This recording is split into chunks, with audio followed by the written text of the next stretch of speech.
ఇప్పుడే జీ5 app download చేయండి. చూడండి మీ ఫేవరెట్ టీవీ షోస్ ఎప్పుడైనా ఎక్కడైనా. ఒక్క మాటైనా మాట్లాడొచ్చుగా శ్రీవల్లి. నువ్వు బాగుండాలి. అదే కోర్స్ అందంగా ఉంటావు అనుకో. నేను అంటున్నది నీ లైఫ్ బాగుండాలి, లగ్జరీగా బతకాలి, నీ కోరికలన్నీ తీరాలని మనస్ఫూర్తిగా కోరుకుంటున్నాను. కానీ బ్రహ్మాండంగా బ్రతకాలంటే బడి పంతులు మొగుడవకూడదు. షణ్ముఖానికి శాలరీ ఎంత చెప్పు? ముక్కి మూలిగితే 35,000 కూడా రావు. అదే నాకు 1,50,000 శాలరీ. అది 1వ తారీఖు తీసుకునే జీతం. స్టేషన్కి వచ్చే ప్రతి కేసుకి నేను కూడబెడితే నువ్వు రోజుకో నెక్లెస్ చేయించుకోవచ్చు తెలుసా?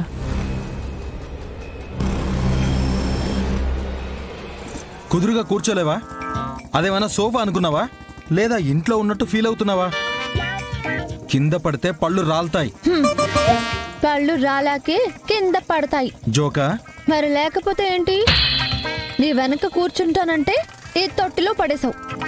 నువ్వు వెనకాల కూర్చుంటే చెవి దగ్గర జోరీగలాగా ఏదో ఒకటి వాగుతూ ఉంటావు కదా, అందుకే నిన్ను కొంచెం పక్కన పెడితే మంచిదని. భార్యాభర్తలు అన్నాక మనసు విప్పి మాట్లాడుకోవాలి. తమరికి మనసే లేదు. నిజమే మరి. ఎంత రాతి గుండె ఉంటే తోడబుట్టిన దాన్ని వదిలేసుకుంటావు. నేనేం పోగొట్టుకోలేదు, తనే పోయింది. అత్తారింటికే కదా వెళ్ళింది. అడ్రస్ లేని చోటికి వెళ్ళినట్టుగా ఫీల్ అవుతున్నావేంటి? తన ప్రస్తావన తీసుకురావద్దు అని నీకు చెప్పాను కదా. మేము ఎవ్వరం మాట్లాడకపోయినా నువ్వేగా కాఫీ తీసుకురా నాగవల్లి, టిఫిన్ పెట్టు నాగవల్లి, బయటికి వెళ్తున్నాను ఎదుర్రా నాగవల్లి అని ఒకటే పేరుని అన్నిసార్లు వల్లవేస్తున్నావు. చిన్నప్పటి నుంచి కలిసి పెరిగిన వాళ్ళం కదా, సడన్ గా ఎలా మర్చిపోతాం? మరి చెల్లే లేదంటున్నావు? నేనంటున్నది పేరెలా మర్చిపోతాను అని. వాళ్ళ చెల్లి గురించి చెప్తే శివాలెత్తిపోతున్నాడు. ఈ వారంలో నేను రాసిన పోలీస్ ఎగ్జామ్స్ రిజల్ట్స్ వస్తాయని చెప్తే ఇంకెంత మండిపోతాడో. ఏయ్, నన్ను చూసి మనసులో తిట్టుకుంటున్నావు కదూ? అబ్బే, నిన్ను తిట్టుకుంటే నాకేం వస్తుంది, నీతో పెట్టుకుంటే నాకేం వస్తుంది. నేనేదో నీ మీద జాలిపడి జరిగిందేదో జరిగిపోయిందిలే, ఇక నుంచైనా చిలక గోరింకల్లా కలిసుందామని కాసిన్ని కాస్ట్లీ చీరలు కొనుక్కుని కలకలలాడదామనుకుంటే మీ చెల్లి విషయంలో జరిగిన సంఘటనలన్నింటినీ నాకు ముడిపెట్టి గొడవ పెట్టావుగా. ఇలా కాదు గాని రేపొద్దున్న నేను పోలీస్ ఆఫీసర్ని అయ్యానే అని అనుకో, అప్పుడు సరైన ఎంక్వైరీ జరుగుతుంది. అప్పుడు ఎవరిది తప్పు ఎవరిది ఒప్పో తేల్చి ప్రతి ఒక్కరిని కరెక్ట్ వేలోకి తీసుకురాకపోతే నా పేరు శివపార్వతి కాదు. ఎక్కువ ఊహించుకోకు. తొట్టిలో నుంచి కింద పడి నెత్తి పగిలేలా ఉంది. పోలీస్ ఆఫీసర్ని అవుతానని ఇండైరెక్ట్ గా హింట్ ఇచ్చినా ఎప్పుడు ఏంటి అని అడగడేంటి?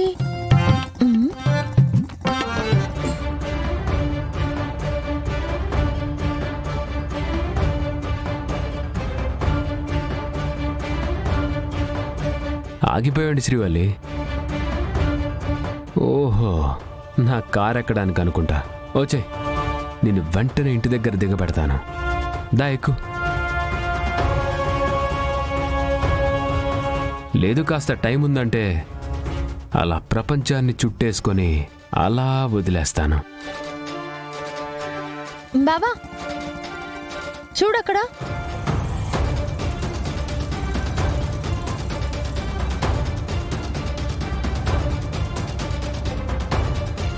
శ్రీవల్లి, వెనకడుగు వేస్తున్నావండి శ్రీవల్లి. నీలాంటి వాళ్ళు ముందడుగు వెయ్యాలి, నాలాంటి వాళ్ళతో కలిసి నడవాలి. 7 అడుగులు మాత్రమే కాదు, ఎన్నో వేల అడుగులు ప్రయాణం చేయాలి. నువ్వు అంటే ఆగిపోయిన నీ పెళ్లి హడావిడిని మళ్ళీ మొదలు పెట్టిస్తా. ఏమంటావు? పోనీ బావా, ఆ నీళ్ల మీద నుంచి పోనీ.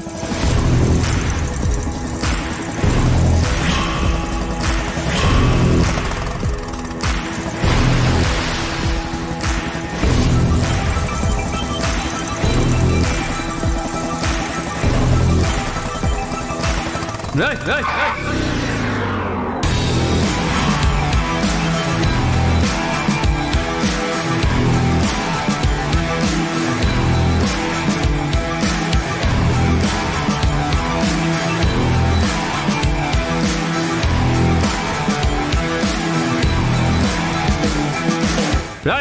కళ్ళు కనపడట్లేదా?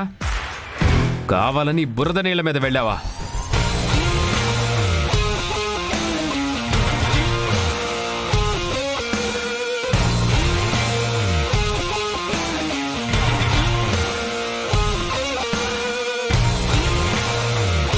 నీ కళ్ళు ఎక్కడున్నాయో నువ్వే వెతుక్కోవాలి.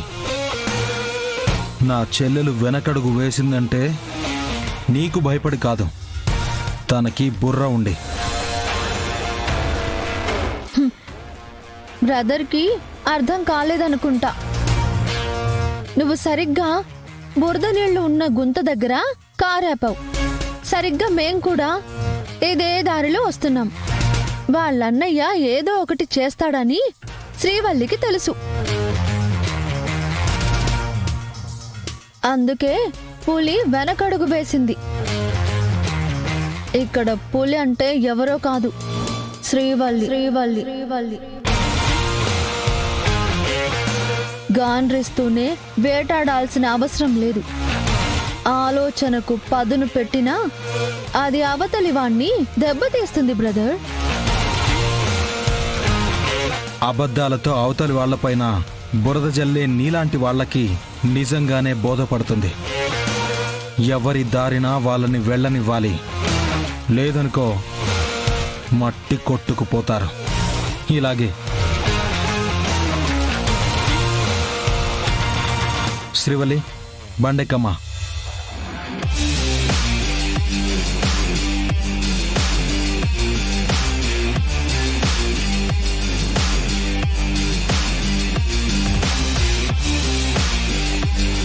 హలో బ్రదర్, ఎందుకైనా మంచిది సువాసన వచ్చే షాంపూ సబ్బు వాడు.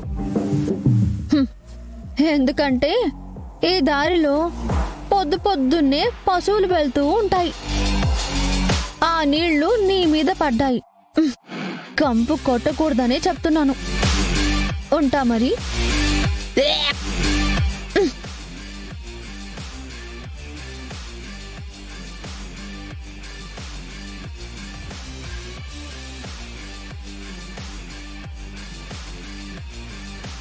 Right right.